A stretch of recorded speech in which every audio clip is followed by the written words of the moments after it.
Šiandien aš Liepkalnio vandens saugykloje. Ar žinojote, kad tokia yra Vilniuje? Pamačiau internete ir labai noriu ten apsilankyti. Einam kartu.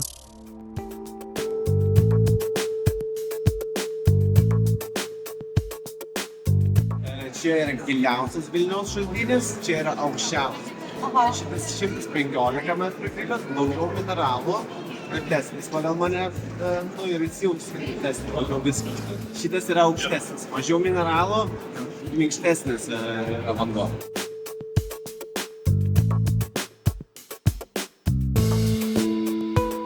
Labai įdomi istorija išgirdau iš gido apie Vilniaus vandenis.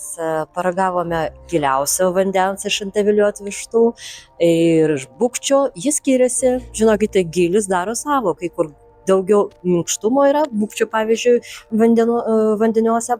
Labai įdomi čia erdvė, čia girdisi aidas. Žinokite, verta ateiti ir pamatyti.